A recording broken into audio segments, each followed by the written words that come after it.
day, and welcome to the Iridium Communications second quarter 2025 earnings conference call.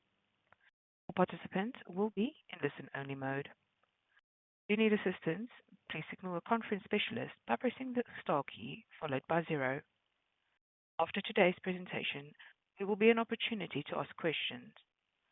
To ask a question, you may press star and then 1 on the keypad. To withdraw your question, please press star, then 2. Note, this event is being recorded. I would now like to turn the conference over to Ken Levy, Vice President, Investor Relations. Please go. Thanks, Irene. Good morning and welcome to Iridium's second quarter 2025 earnings call. Joining me on this morning's call are our CEO, Matt Desch, and our CFO, Vince O'Neill. Today's call will begin with a discussion of our second quarter results, followed by Q&A. I trust you've had the opportunity to review this morning's earnings release, which is available on the Investor Relations section of Iridium's website. Before we turn things over to Matt, I'd like to caution all participants that our call may contain forward-looking statements within the meaning of the Private Securities Litigation Reform Act of 1995. Forward-looking statements are statements that are not historical fact and include statements about future expectations, plans, and prospects.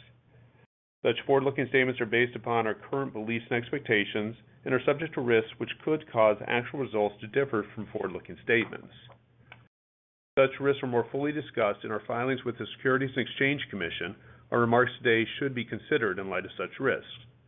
Any forward-looking statements represent our views only as of today, and while we may elect to update forward-looking statements at some point in the future, we specifically disclaim any obligation to do so, even if our views or expectations change.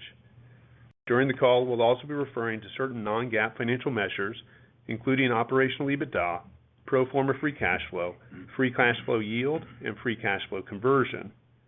These non-GAAP financial measures are not prepared in accordance with generally accepted accounting principles. Please refer to today's earnings release and the Investor Relations section of our website for further explanation of these non-GAAP financial measures, as well as a reconciliation to the most directly comparable GAAP measures. With that, let me turn things over to Matt. Thanks, Ken. Good morning, everyone. As you saw in our press release this morning, we continue to grow across most product lines and remain on track for 5% operational EBITDA growth this year at the midpoint of our guidance. We are, however, adjusting our outlook for service revenue growth. Service revenue is now expected to grow between 3% and 5% this year. This reduction is driven primarily by 3 items: the ongoing maritime broadband transition to a companion service, some voice subscriber reductions we noted in the first quarter related to canceled USAID funding, and a delay in the expected timing of some PNT revenue, which now looks like it will come in 2026 rather than this year. Vince will elaborate further on these items. Regarding our maritime broadband business, while it has never been a primary growth vector for our 2030 service revenue target, it remains an important service, particularly as we have become a trusted companion solution for Starlink and other VSAT services. Today, Iridium plays a vital role in maritime, especially where our terminals provide superior coverage and reliability compared to other L-band solutions. The trade down we are seeing from some subscribers who've been using Iridium as a primary service and now moving to use us as a backup continues at a quicker pace than we had expected. As a result, we believe this conversion will shave about a percentage point from our service revenue growth this year. Even with these conversions, maritime broadband will remain a solid contributor to Iridium's long-term cash flow. While we're not forecasting growth in maritime in the near term, we do believe that the launch of a number of new Iridium Certus GMDSS terminals over the next few quarters will allow us to continue to maintain our position in maritime over time, and that aviation broadband safety data link growth will help to support our broadband revenue through the end of the decade. As we look out to 2030, we believe our investments in D2D and our PNT businesses, along with growth in other areas like IoT and government, will drive higher service revenue growth rates and allow us to achieve our $1 billion service revenue target in 2030. 2025 continues to be a year of investment and retooling as we prepare to layer on new revenue streams like our new Iridium Certus IoT products, Iridium NTN Direct, which is our coming D2D service, and Satellite Time and Location, our new PNT service.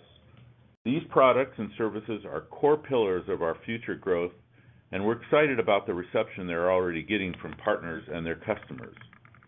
We continue to believe our portfolio of products and services operating on Iridium's one-of-a-kind network positions us well for growth in existing markets like aviation, energy, transportation, security, as well as emerging markets like autonomous systems operating on land, sea, or in the air. Traditional voice products like satellite phones and Wi-Fi devices and IoT applications for telemetry, unattended sensors, and location services all continue to be popular with existing and new partners because they address specific customer needs that no other constellation can. We're also attracting new partners like mobile network operators and cellular IoT operators who are just beginning to deploy regional D2D and IoT offerings.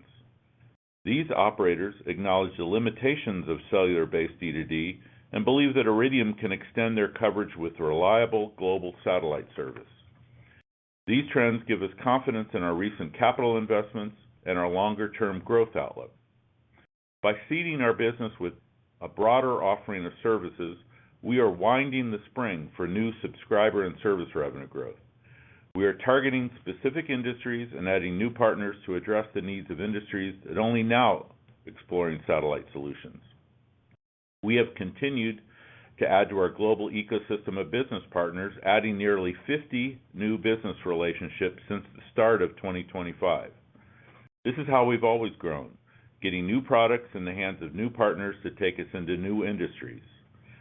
In the first half of the year, we've already certified about 35 new devices for them that they will be deploying in their respective industries to address their growing customer needs.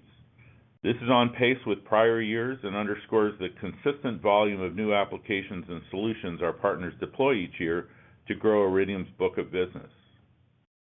I've spoken previously about the unique opportunity we see in position, navigation, and timing, especially with the increasing prominence of GPS failures in conflict zones and the growing threat that bad actors pose to critical infrastructure like cell towers, data centers, shipping, and air travel. We found that manufacturers of drones and autonomous systems are keenly aware of the critical role that trusted time and navigation serve in the safety and reliability of their assets. We're getting a strong reception to our satellite time and location service and are seeing interest from a variety of commercial players, most recently maritime insurance providers, who view Iridium PNT as one of the only real solutions available to ship operators to protect against GPS spoofing and curtail the risk of asset and cargo loss. I would highlight that GPS failures go far beyond conflict zones, and we are speaking with operators of telecom, transportation, and energy businesses who are actively exploring solutions to address these threats. Iridium's industrial-grade solutions are relevant to both commercial and government users as they provide global protection and security that others cannot easily match. We believe that we are at least 5 years ahead of any other viable global alternative PNT solution, which gives us confidence in meaningful revenue growth and broad industry adoption over the next few years. As we said previously, we're investing for growth. CapEx this year will reach about $90 million as we invest in satellite software and new cloud-based ground infrastructure to implement our direct-to-device service, as well as cover some one-time investments to move and expand our corporate headquarters. Our work on this new standards-based service is proceeding at an unprecedented pace, and we're on schedule to begin on-air live testing soon and for the introduction of Iridium NTN Direct in 2026. A number of MOUs are signed or underway with global MNOs for Iridium NTN Direct, and we're really pleased at the market reception we're getting. From our conversations, we know there is strong demand for global, standards-based IoT and consumer messaging to complement some of the other D2D approaches that are using regional cellular frequencies. We expect that some of these MNOs will be ready to announce their partnerships with Iridium soon, and we look forward to supporting them as they roll out their D2D and IoT offerings to customers with our truly global, reliable coverage. You may have seen our announcements with Cineverse back in May. This partnership will allow us to quickly and seamlessly roll out Iridium NTN Direct with MNOs worldwide. Cineverse already serves 600 carriers in 170 countries, and their integration of our D2D offering will provide MNOs and their customers the ability to roam onto our network on day one. I'd also like to touch upon our work with the U.S. government. With the current administration's priorities, such as Golden Dome, the growing threats in the Indo-PACOM theater, and the U.S. government's growing recognition of the importance of commercial space, we remain well-positioned for growth, especially given our unique network and our 25-year relationship with this customer. Over the past year, we've announced a number of new contracts with the USG that enable greater use of our network, and we believe our relationship with the DoD has never been stronger. It's no accident that our development work with them has grown over the years, and that we're increasingly being asked to do more. You see this clearly in our expanding engineering and support revenue, and we expect to see in other aspects of our business going forward. Even as Iridium has been steadily returning capital back to shareholders through quarterly dividends and a robust buyback program, we have also continued to fuel customer growth and portfolio expansion by funding R&D and making meaningful capital investments. As I think about our many growth drivers over the next 5 years, I really believe it will be 3 core pillars: PNT, Iridium NTN Direct, and our expanding IoT portfolio that will drive revenue and subscriber growth with our partners. And while it still feels early to be discussing a next-generation network with the current constellation performing so well and expected to last through the next decade, we are starting to evaluate technologies and partnerships to make sure our future network is even more affordable and flexible enough to deliver new services. Let me provide some insights into our vision. We have decided that our next-generation network will provide standards-based services to serve all kinds of consumer products directly.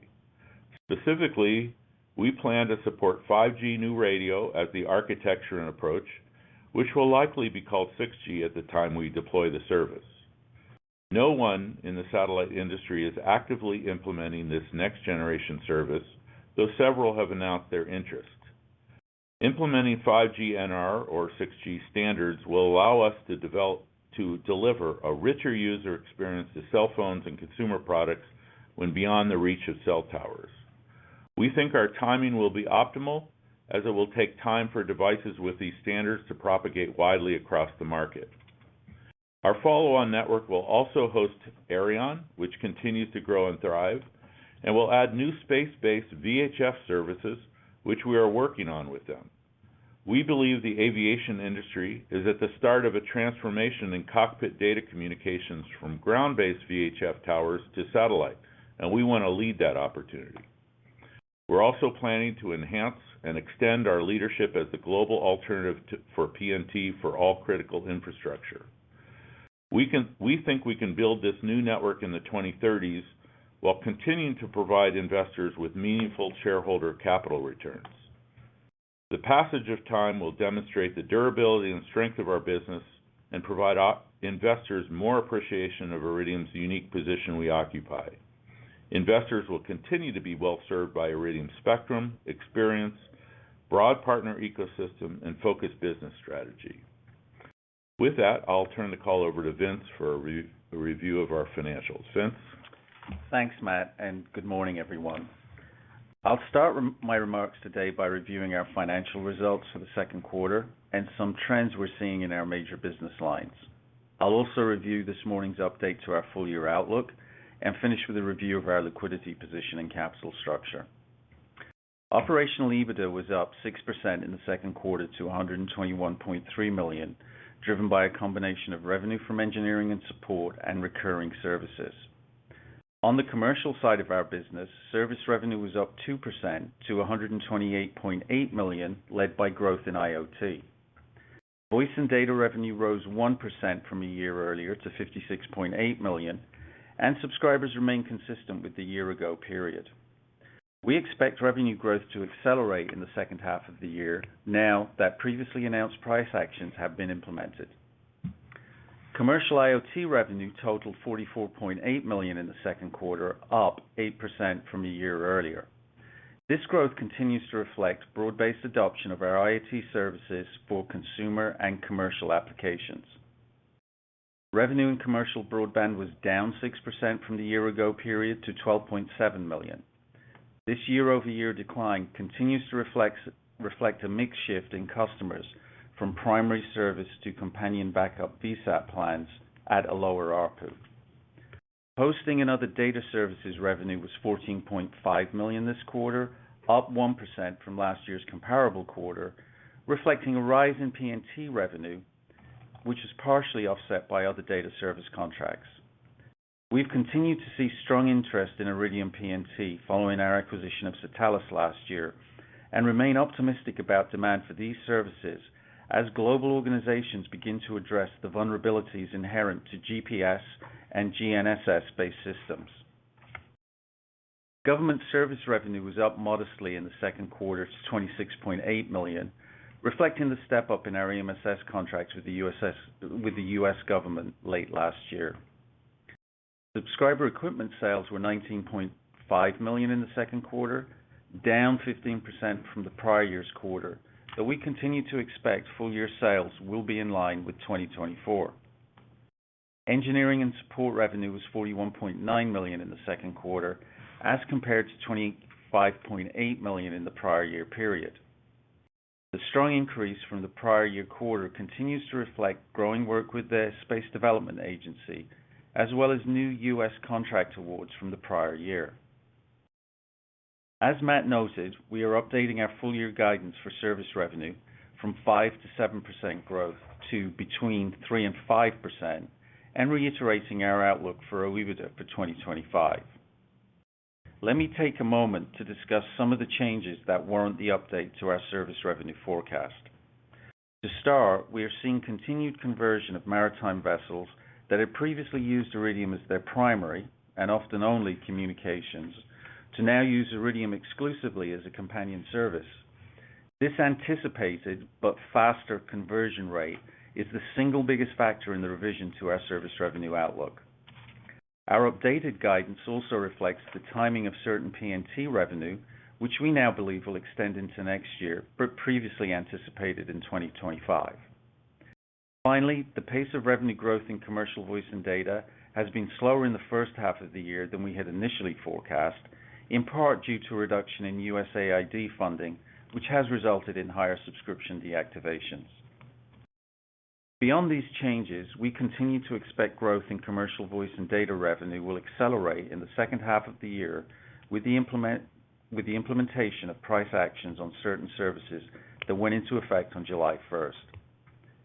We also continue to forecast double-digit commercial IoT growth in 2025, with much of this growth driven by the step-up in a contract with a large IoT partner. We continue to forecast broadband ARPU declines this year. However, over time, we believe subscriber gains from the adoption of new Iridium Certus GMDSS plans will help to offset these ARPU pressures, and Iridium will remain an important player in the maritime sector. We continue to expect growth in PNT revenue as commercial users integrate our satellite-based time and location into their operations. As I've noted previously, revenue growth from PNT is tied to monthly usage, as PNT services are sold as bursts where revenue is recognized as utilized during customers' contracted periods. Our government business will generate $108 million in revenue in 2025, reflecting a final step-up in our EMSS contract this September.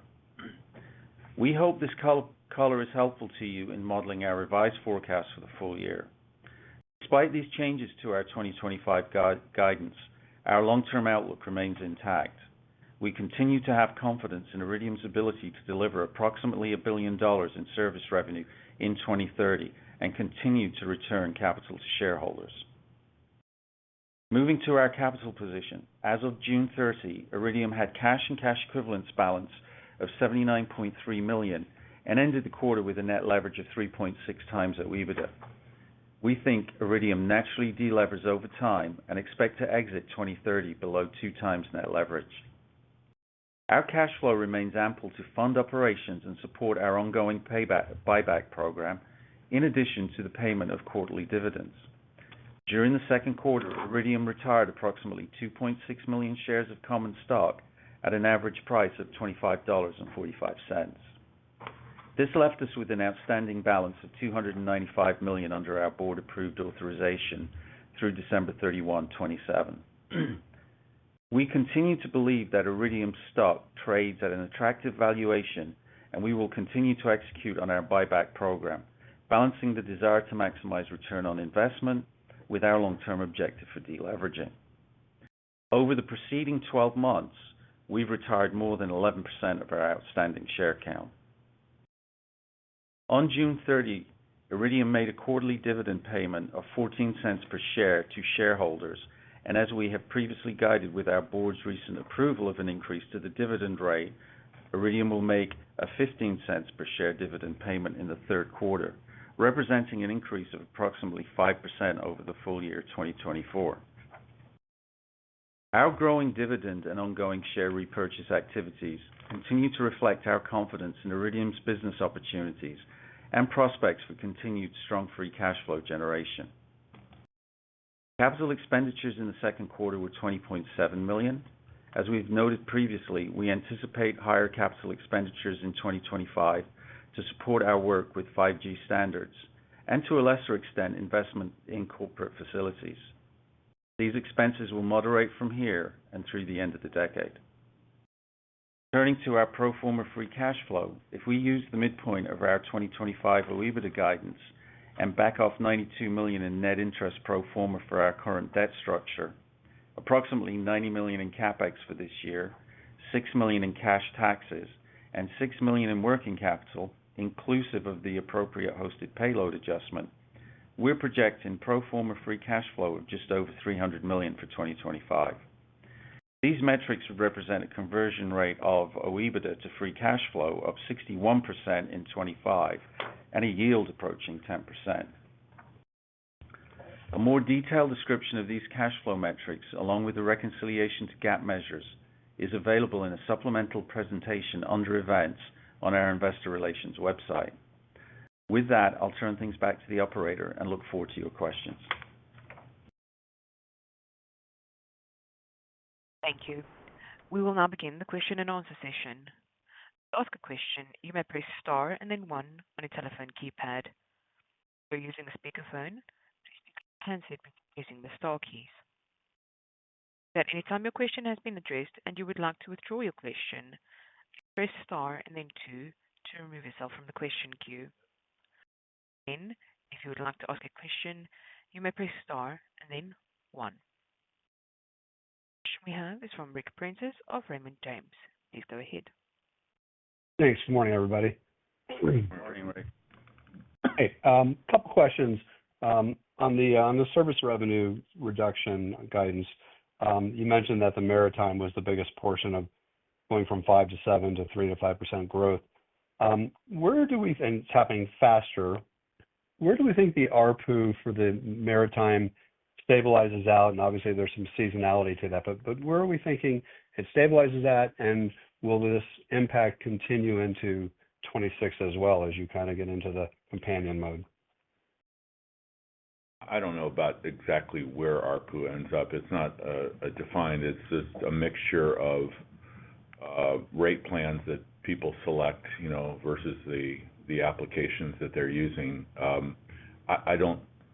I think it will extend into 2026. But I want to reiterate too. I mean, broadband is less than 10% of our business and was never, as you remember in our investor day, a focus of growth for us. So I guess you could say, will it remain a solid foundation of our business as we grow to $1 billion? And I'd say yes. I think it will be.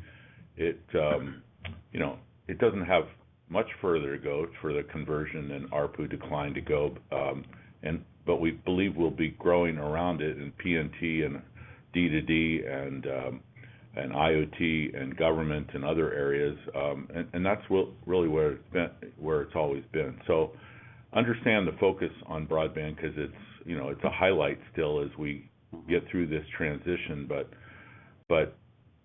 given our role, L-band role with GMDSS, given the fact that all partners are selling our GMDSS service, I think it's going to be a solid foundation of revenue for us going forward. And by the way, there's only like one or two Certus GMDSS terminals right now. I think there's something like 5 to 7 or so that are coming over the next couple quarters, and we really think that there's some wait for those all-in-one companion terminals that provide GMDSS as well, and that will shore up our sort of revenue as well as we go into 26. Yeah, and the only thing, Rick, I would add to what Matt is saying is, I think as you think about 25, you should think about the trend in broadband revenue as probably tracking similar to what you've seen in the first half of the year. I think to Matt's point, as we start to proliferate with GMDSS over Certus terminals, we would expect that to be a help to 2026, and certainly our competitive companion service. But we probably will, as a counter to that, continue to see some ARPU pressure as we go into 26. Okay. Obviously, PNT is a much stronger part of the growth story, but there was a little bit of timing in the 25. What can you kind of size that for us? How much slipped out? Is it like $1 million or $2 million? And what caused the slip? And how are you doing? I think you were trying to pace Satelles to like $100 million by 2030. Yeah, it's a pretty small number. We're not going into detail on that yet, but we will before long when it does get to be sizable. As I've said before, the opportunity is really expanding dramatically. It's just always early. I mean, a good example, you saw this week, the announcement of the partnership on Shooty shipping along with SGM and NAL in the Red Sea. Maritime insurance providers are starting to really see that this is an important thing, and we've been working with them, and they've been driving what are the solutions possible to keep ships from running into each other, running aground. Actually, it's important with GMDSS that they get the right locations and whatnot, and ship owners are asking for that. But there's always the trials that get started and a couple ships to start with, and it just doesn't go immediately to thousands of ships. But we see a really big opportunity there. Same thing with drones, same thing with critical infrastructure, data centers, that sort of thing. So, it's still in the early stages of kind of the growth there, both with commercial and governments, but we see a huge opportunity there, and it's just, we saw some revenue we thought was going to be in this year, kind of clearly moving into next year, and I think it'll become more meaningful next year and the year beyond, significantly meaningful. Great. Last one for me. Obviously, the FAA has been having some issues as well. Update maybe a little bit on where Iridium and the FAA stand and where you think some big numbers being thrown about in Washington about finally helping the FAA. Yeah, we're keeping an eye on that. I mean, Iridium's keeping an eye on that, and obviously we as a partner of theirs. A lot of that money that's initially been allocated is for replacing old facilities, it appears. Things like radar systems and data links and that sort of thing. And so, advancing the services to provide even better service as opposed to reliable service seems to be more phase 2 at this point. There's been some discussions around it, and I think that they're using some of Iridium's data for safety information because they're very interested in, this very rich data source that they have that they're using for all kinds of new applications. But in terms of deploying Iridium to better control oceanic airspace, that seems to be kind of not the initial priority of that effort. So anyway, I think there's still a big opportunity with the FAA. I think Iridium will be a supplier of that service to them over time, but I don't think they're going to be able to kind of take advantage of this infusion of funding for the next year or two necessarily. Okay. Thanks, guys. Yep. Cheers, Rick. Next question we have is from Walter Piecyk of LightShed. Please go ahead. Thanks. can you give a little bit more color on the IoT data line? Because you dipped below to 7.5%. I know you reiterated the guidance for the year at double digit, but that obviously would show a lot more growth. And then overall, if you just look at the annual growth, it's really been decelerating pretty consistently since Q1 of last year. So I guess what's going on there, and or what happened in Q2? Why are you so confident that you'll see enough of an acceleration? Because you're basically going to Q3 and Q4 are going to have to be much faster than even what you did in Q1 to get to double digits. And then how do we think about that opportunity in 2026 and beyond? Yeah, I think as you think about the rest of the year guide, will and still double digit. I won't go into them exactly here, but there are specific things happening in both Q3 and Q4 that support our outlook for a double-digit guide that is not reflected in the year-to-date run rate. So we're pretty confident that you'll see a step up in IoT growth as you go through Q3 and Q4. And there's nothing going on in IoT. It still remains quite robust in terms of activity. That's where most of the activity, like new partners development, new product development, those devices I talked about being certified, a lot of those are in, with our new 9704 device, which delivers faster service, more IP direct service. Those are just going into products right now. We see the consumer product space robust. I know we didn't talk about that really in terms of subscribers, but really we see a very normal and robust summer in terms of consumer products going out the door. Activations underway, net activation. So strong summer subscriber growth there, kind of typical as what we would expect. And so, no, I don't see anything there. There are new devices yet to come. But Matt, the revenue growth was 7.5%. Last year, your lowest growth was 13.6. So you're basically half the growth rate of last year, and it's off pace for delivering on the guidance. So something is very different in Q2 than it was in all of 2024, and obviously even into the first quarter where you had double-digit growth. I think that will be correct in the second half. And is the second half one-time type events, or is this a business that can deliver double-digit growth, going forward? No, those events would be ongoing. They'll be ongoing. And we are getting larger and larger, so it's hard to keep double-digit growth going. Though I do believe when we get into D2D and our new Iridium NTN direct service, that will sort of expand that base, which is later in 2026 and 27 before that starts. But that's also a thing that maybe could get us back to that kind of level on an even higher basis. And then just last question on the 2030 target of $1 billion in service revenue. Because if I look at forget about our estimates, I look at consensus. I don't think it's anywhere near that. I just want to confirm that to get to $1 billion in 2030, that doesn't include any anticipated acquisitions. That's organic from where you are today, from the lines of businesses that you have today.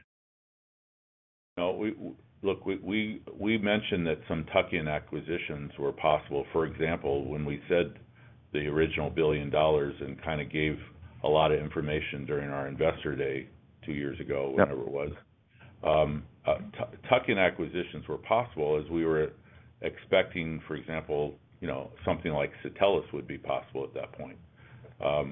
But that's still a possible part of it anyway. But we have plans even internally that get us there without acquisitions, but that's not what we're committing to. Got it. Thank you.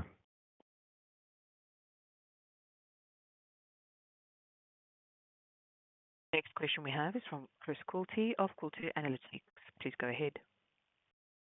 Thanks, Matt. Not to beat the IoT dead horse, but Certus midband and new products I know you had talked about in the past. Is that perhaps something that's accretive in the back half?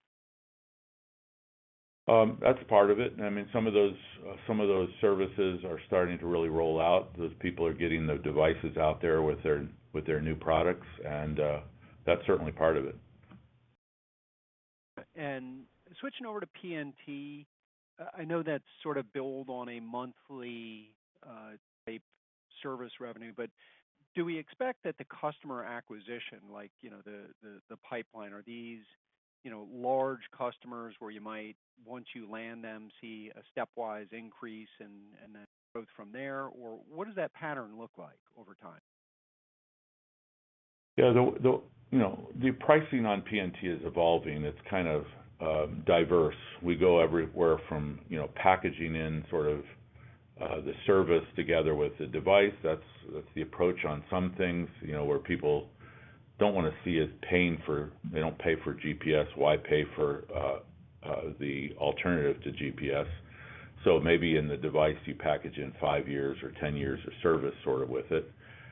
To what I would call regional kind of approaching levels. If you want to, work in the Pacific Ocean, we'll light up the Pacific Ocean. There's certain customers who, pay sort of by the region where they would use it. So it's been diverse. We're finding ways of providing a value to every one of the customer bases that we've been talking to, and so hasn't been really an issue with sort of the pricing. But you're right, I mentioned like the shipping example or the data center example. We always end up starting with a customer who wants to trial it and then put it into 10 things and then 20 things, and they have ultimately, 1,000 things that they ultimately want. And so we're giving them sort of pricing that reflects that kind of volume, but they got to get to the point where they get to their sort of rollout area. So, it's obviously our guide, which we still believe, we can hit $100 million in that business in 2030. It's certainly heavily weighted towards the end, later in the years, only because, and we have visibility to a number of things. They really take a couple years to kind of really expand. Matt, you've sort of alluded that most of your customers are commercial, but there's obviously a huge, DoD military application of this technology. What do you expect that split will look like, 5 years out or 2 years out? And are there government contract vehicles that you are pursuing? I believe government, which could include, civil infrastructure and stuff like that, could be, at least half of our base. The commercial could be higher and could be significantly more. It's just there's a lot more entities you have to kind of sell to on the commercial front. There's some big customers who are interested in it and deploying it, but those just take a long time. For example, some of the drone manufacturers and stuff are quite interested in it. Autonomous vehicles are expressing a lot of interest in it. They can kind of see terrestrial solutions being regional aren't going to really scale for them, so they like what they see and how low cost it is to put us into their devices. But those are markets that are going to take a couple years to really scale and get big. So I'd say it's, I'd sort of figure 50-50 is a nice starting spot. One other nuanced government question. Voice and data, the subs have been declining there, and the government doesn't pay. It's a fixed price contract, right? So trying to figure out what's the rationale for why they've downsized the number of handsets by like a third over the past couple of years. Yeah, that's still tied up in an issue that we have talked about before. It was the transition between 2019 and this year between DISA and the Space Force. Good news is that's all getting fixed at the end, actually with the next fiscal year. It'll all be part of the Space Force, and there'll be a lot more control over kind of how the billing goes out for the individual services. So we've seen different services kind of jockeying to sort of clean up their area to get less of the billing attached to them, particularly when they get sort of budgetary issues, which they're all going through as they transition. It has nothing to do with the strategic value of our service with them. it's really pricing today and pricing in the future doesn't relate to how many devices they are. The impact of the devices they do use and the service has actually, I think, increased over the last 5 years during that time. So while it doesn't correlate in services like our commercial service does, I think that's really irrelevant, the subscriber numbers, which is why we don't really talk about or dwell upon them in our comments. Where are you moving the headquarters to? About 3 blocks away. So we're not moving very far, but it's time to we're kind of busting at the seams given all the growth we've expanded into, the new services we've deployed, things like SDA. It's just it's time to spread out slightly, and this is not a bad time to move either, as you can imagine. Very good. Thanks, guys. All right, thanks. Thanks, Chris. The question we have is from Tim Horan of Oppenheimer. Please go ahead. Thanks, guys.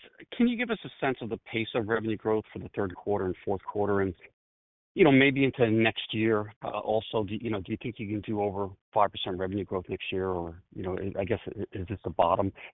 And just a little bit more color, what's going to drive revenue growth next year? Thank you. Well, you can do the math on the pace because you have the first half and you've got the guide for the second half. So I think that directly tells you what the pace will be for the second half. I think again, next year will be about building on the growth from this year.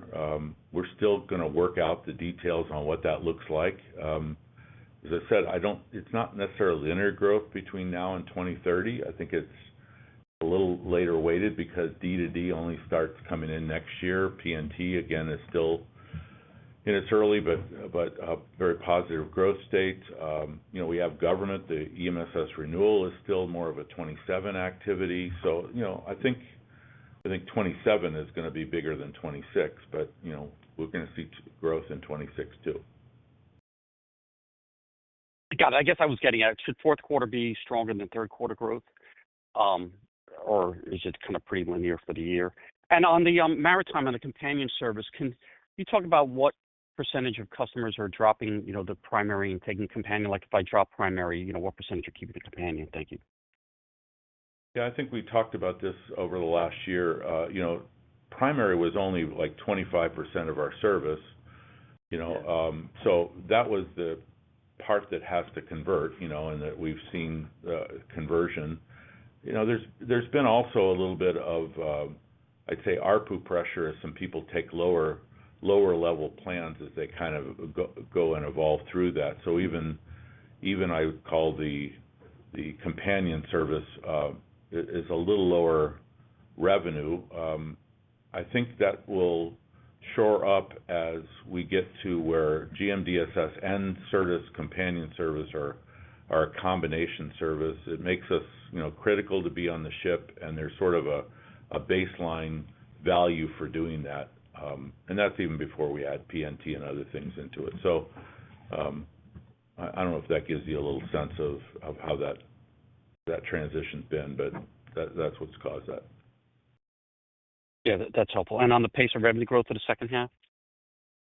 Yeah, we don't guide to quarter by quarter, so I really think that's something you're going to have to kind of take a look at. I mean, there's not so much specificity going forward. We have a lot of visibility into our 500 partners and how they operate, and so we have a pretty good idea how the second half looks. But I don't want to get down to trying to call third quarter and fourth quarter for you. Got it. And then on the new constellation, if the demand is there and the services are there, could you build a tandem constellation that could leverage existing spectrum that they could work together, or would it really be more about a replacement eventually, no matter what happens? Oh, you mean in terms of next generation network in the 2030s? Yes. Yeah. We're actually looking at both alternatives right now. A replacement network could be there, but it may make actually more sense to build sort of a an overlay network on it. And there's a lot of discussions underway in the industry right now about that.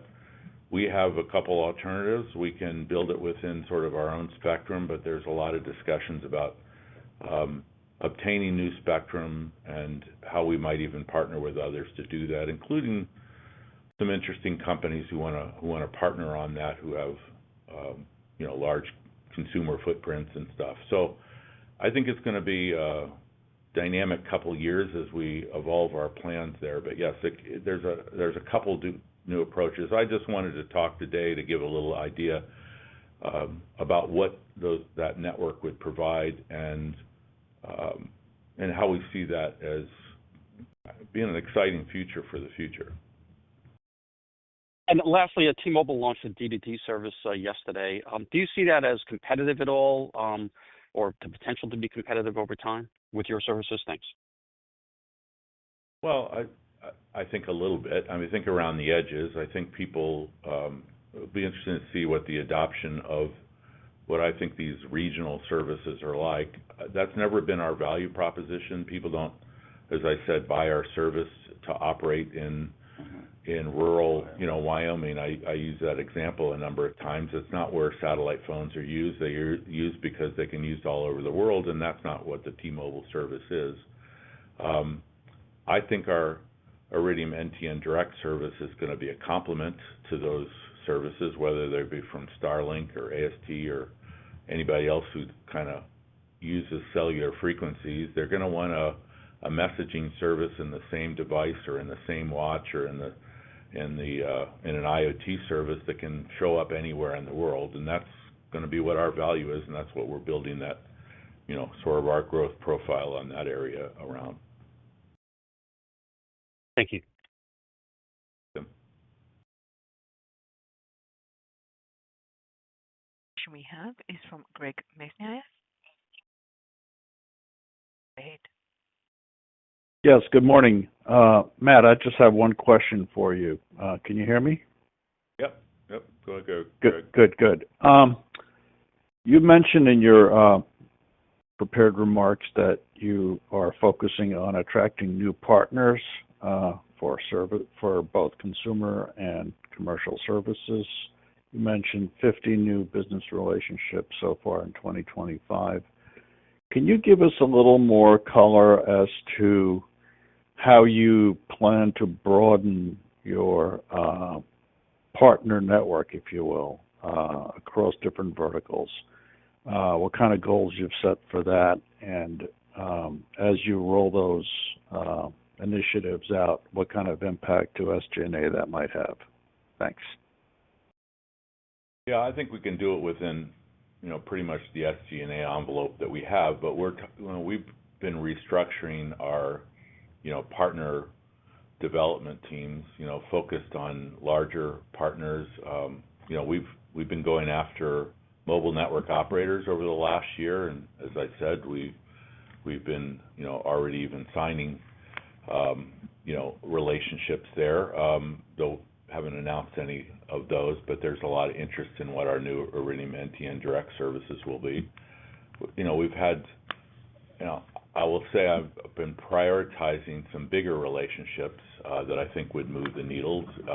You can imagine in the new autonomous space, there's some bigger players that are getting a lot of funding right now, all who see the need for PNT or communication services. So I think it's more about the type of companies we're addressing.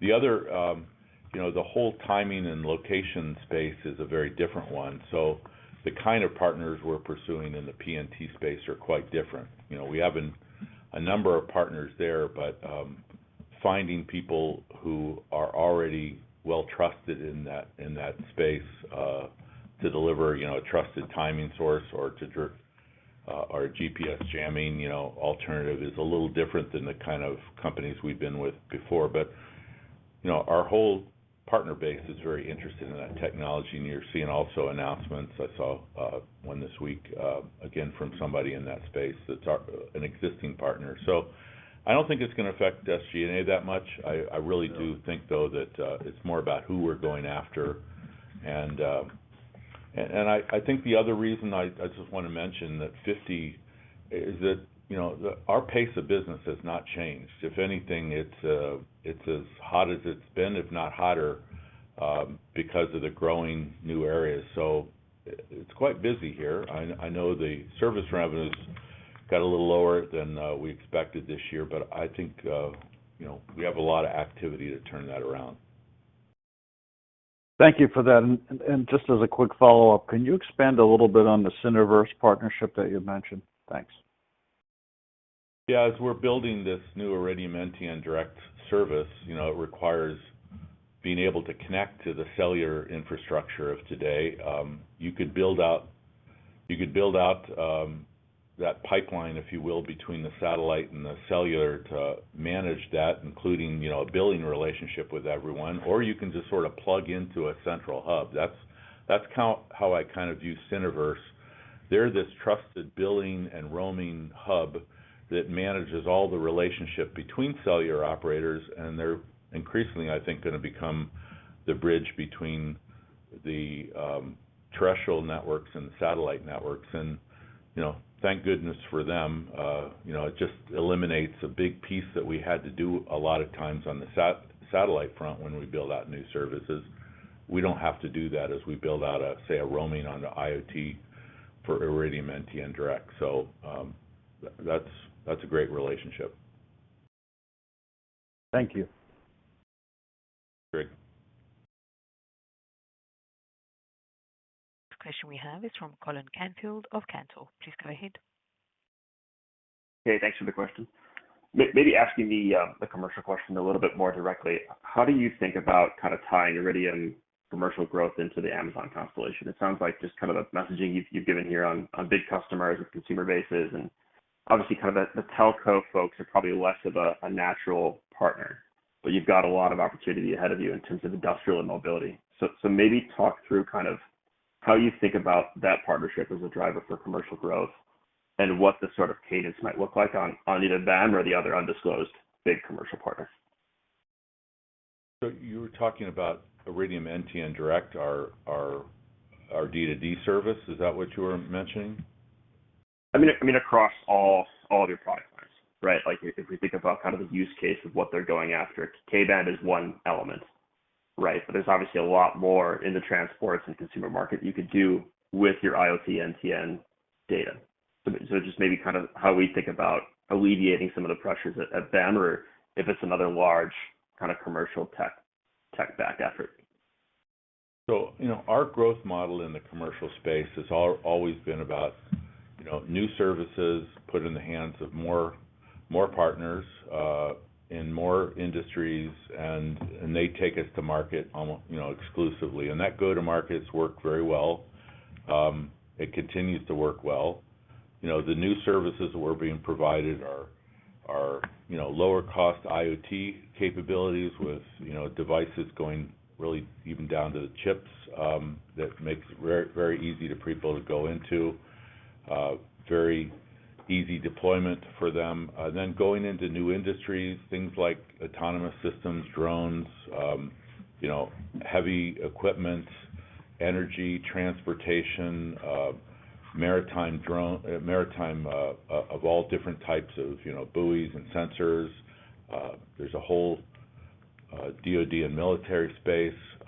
We're seeing growing interest, as I said, recently in the energy industry and power line monitoring. We're seeing things. It's just as we've gotten larger and our brand has grown and our solutions have gotten even easier to deploy. That's expanded. The big new change here is that we're going to standards-based products, and I think that's going to dramatically expand the number of applications and industries that maybe didn't think of satellite as being affordable, didn't think of it as being easy because, the devices that they were tracking, maybe in agriculture, in many other spaces. Many industries who were afraid of going to a proprietary satellite solution because they were so widespread that they were worried that, they'd pick the wrong one, are going to be very comfortable just expanding into 5G or 6G, which they're already doing, and being able to roam onto our network. So that's what's led us to both mobile network operators, but I think a lot of other partners who were already deploying IoT in the terrestrial space, which is far, far larger. It's probably 95% of the overall IoT, maybe 99% is really terrestrial based. Satellite's been really small in IoT, so we're going to be able to move into that much broader commercial space, and that's just opens up. And the great thing about standards is we don't have to go through this whole development and transferring technology to them and teaching them how to use our technology. It will just roam onto our network, using a partner like Cineverse, which I just explained. So that's kind of the changing nature of sort of the commercial space. Is that what you were looking for, Colin? Sure. I think that definitely helps. Maybe drilling into the government stuff, government budget outlook when you combine DoD and military intelligence, probably the best that it's been in 20 years, kind of near peakish. But I think a lot of folks kind of, have difficulty drilling down into drone budgets, which are probably a lot to double.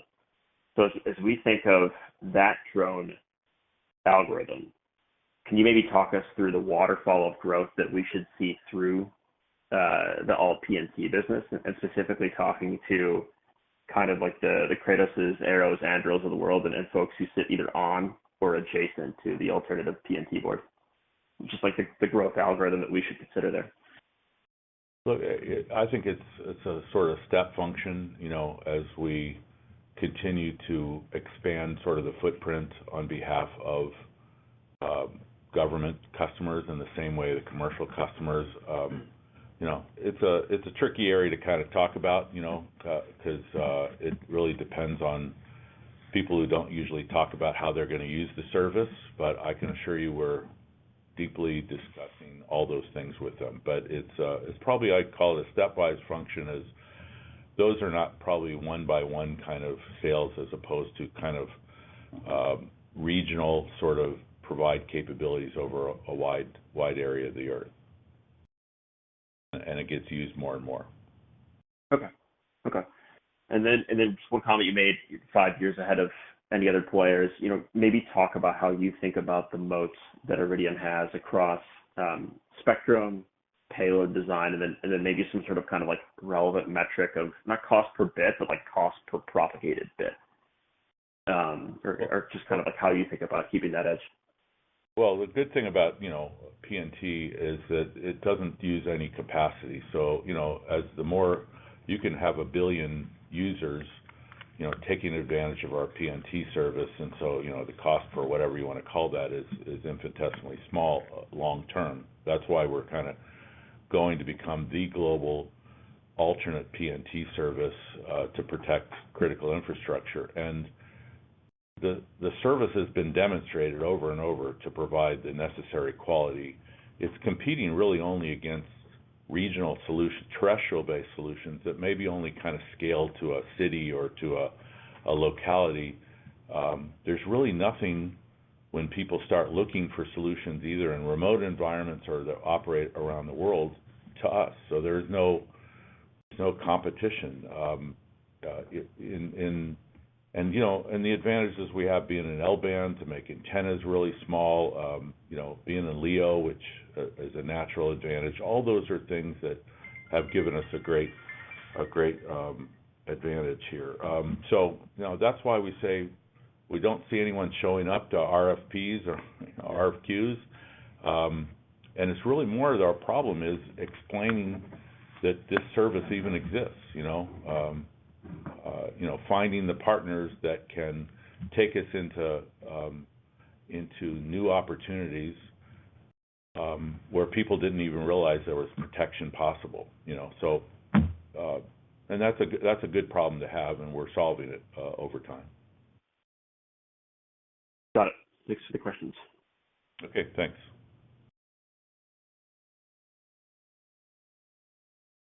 The question we have is from Mathieu Robillard of Barclays. Please go ahead. Yes, good morning. Thank you for the presentation. Had a question about the SG&A. I may have missed some comments at the beginning of the call, but I think in the previous results, you talked about a sharp decline or an important decline in R&D expenses and the low single-digit growth in SG&A, so a slowdown from previous years. This is what you've been delivering in Q1, Q2. Was wondering if the guidance or the indication still stands on those two lines. Yeah, it does, Matthew. We had previously guided on R&D that it would be down in 25 versus 24, primarily because some of the major programs that we had undertaken were moving into the capital investment cycle. So that remains the same. That hasn't changed, and the profile we're seeing on our R&D spend is very much in line with expectations. I would say on the SG&A side, expenses have been a little bit lower than we have anticipated, and so our view on SG&A through the end of the year and for the full year would be like flat to low single-digit grower. That's how I would characterize it. Great. That's very helpful. And then one question on maritime. Matt, you talked about Certus and the GMDSS services. I just wanted to clarify, do you get revenues out of GMDSS, or is it only if there is a Certus attached to it? And if you do get revenues from GMDSS, can you give us a sense of the ARPUs for this service? Yeah, there's no typically not a price for GMDSS. It's a free service, but it's on a terminal that provides other services. Even a standalone GMDSS service can be used for other things, and there are revenue that are produced by that, just not by the GMDSS function. We believe we'll have a very unique product in a combined companion GMDSS, LRIT, and other mandated services, a terminal that has to be on every ship, at least over a certain weight, and is being put onto increasing more and more ships for security, and it being provided. So for one price, if you will, all those functions would be in a cost-effective terminal that works anywhere on the planet. So that's kind of the value proposition. That's what the maritime partner base likes.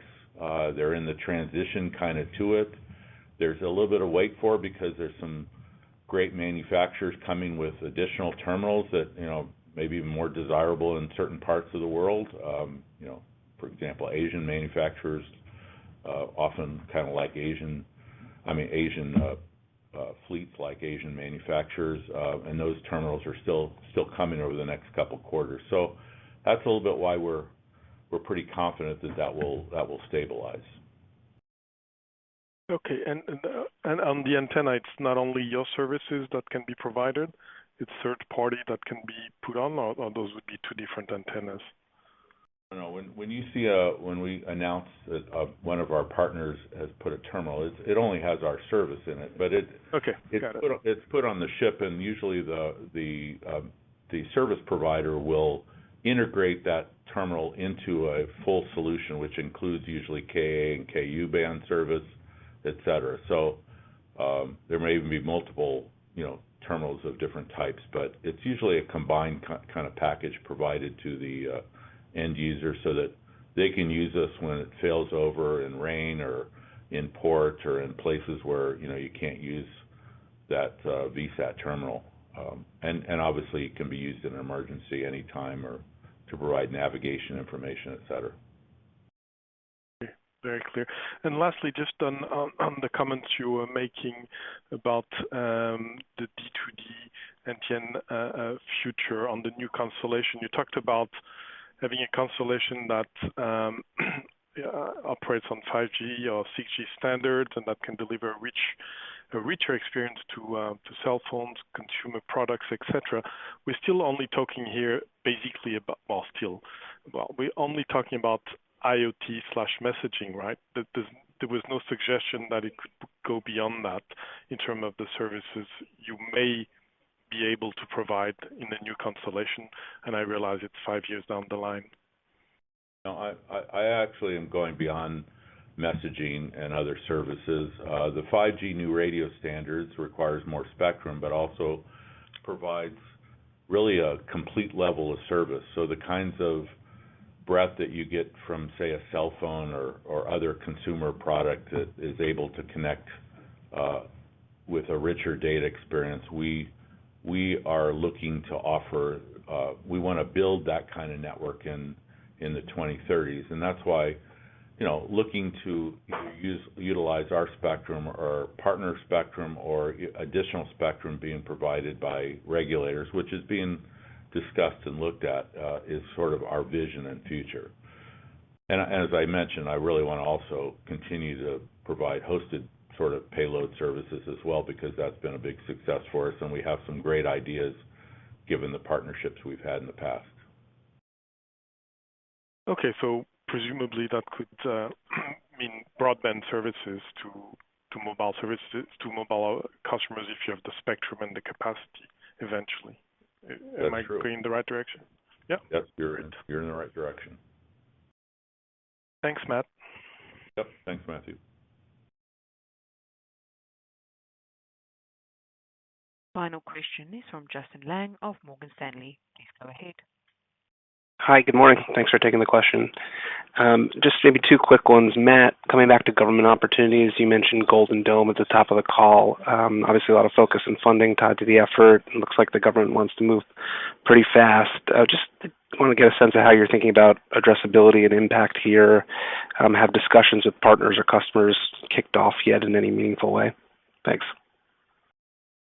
We do see Golden Dome as an opportunity. We, given our relationships and the fact that our technology is being used so broadly, we think we can contribute.